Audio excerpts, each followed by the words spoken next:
Imagine walking into your workplace, just settling at your desk, and someone hands you a massive cup of strong rum. Like first thing in the morning. Right. And not as a holiday treat, but as a mandatory part of your job.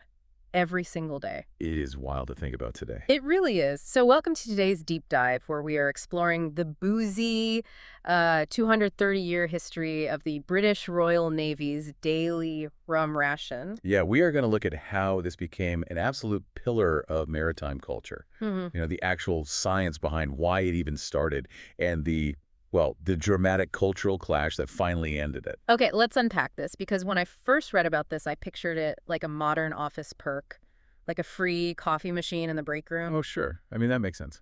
But a better analogy is probably like a mandatory water purification tablet, except it's one that happens to get you completely drunk. That is exactly the right way to look at it. Because to understand why this started back in 1740, you really have to look at the logistical nightmare of early maritime travel. Right, it wasn't a cruise. No, not at all. It was a brutal fight for survival.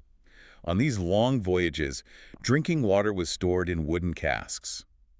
And, after a few weeks, that water became completely stagnant. Just full of algae. Yeah, full of algae and practically undrinkable. And they couldn't just bring beer, right? Because I know they used to drink a lot of beer on ships, but that spoils on a month-long voyage. Precisely. But rum doesn't spoil. Right. And more importantly, the high alcohol content in the rum actually helped kill the bacteria in the stagnant water. Oh, wow. So it made it safer to drink. Exactly. And later on, they even started adding citrus to this mixture, which had the added benefit of fighting off scurvy. So it really was a physiological necessity masquerading as a perk. We also need to clarify what a shot of rum meant back then. Because today you hear daily ration and you think of like a standard 1.5-ounce shot glass. Right, a tiny little pour. Yeah, but the historical tot, the actual daily ration, was half a pint of overproof rum per sailor every single day. It is a staggering amount of alcohol. Which is massive. Which is exactly why Admiral Edward Vernon had to step in. I mean, he realized he had a ship full of highly intoxicated sailors trying to do their jobs. Yeah, that seems like a huge hazard. It was. Yeah. So he ordered that the half pint of rum be heavily diluted with water before being handed out. And I loved the trivia behind this guy. Admiral Vernon famously wore a cloak made of grog, which is this really coarse, stiff fabric. Yeah, totally waterproof. Right. So because of the coat, the sailors nicknamed him Old Grog. So when he forced them to water down their massive daily rum ration, they mockingly named the watered-down drink after him. It's just brilliant. Imagine finding out that a bizarre nautical coping mechanism is exactly where the word grog comes from. It really is great trivia. Yeah. And so generations of British sailors lined up every day for their tot of grog. It became the ultimate symbol of camaraderie. Yeah. But as the decades went by, naval technology began evolving much faster than naval tradition. Hold on, I need to push back on this timeline a bit, because you're saying this started in the 1740s with wooden ships. Yeah. But they didn't end this until 1970. Are you telling me that through the dreadnought era, World War I and World War II, the Navy was just completely fine having sailors operating heavy artillery after drinking half a pint of rum?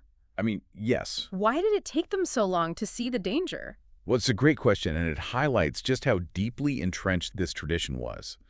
During the World Wars, the sheer physical labor and the terror of combat meant the rum was still seen as a vital morale booster. Oh, I see. Leadership essentially turned a blind eye to the risks because, frankly, taking the rum away would have probably sparked a mutiny. Ah, they were scared of the sailors. Exactly. But if we connect this to the bigger picture, the Cold War era changed the math entirely. Right, the tech changed. By the late 20th century, you aren't just manually loading cannons anymore. You have sailors operating advanced radar, sonar, and guided missiles. Yeah, you cannot be buzzing while firing a guided missile. No, you can't. The cognitive load required to run those high-tech systems demanded absolute sober focus. So the technology finally outpaced the tradition. Leadership had to admit that it really is a sharp dividing line between two worlds. And, it leaves you with something to chew on. Think back to that water purification tablet we talked about, or whatever deeply rooted perk you rely on at your job. Right. If a beloved 230-year-old cultural tradition, something as deeply ingrained as half a pint of daily rum, can be entirely erased in a single day in the name of technological progress, what deeply ingrained workplace tradition today might become our generation's Black Tot Day tomorrow.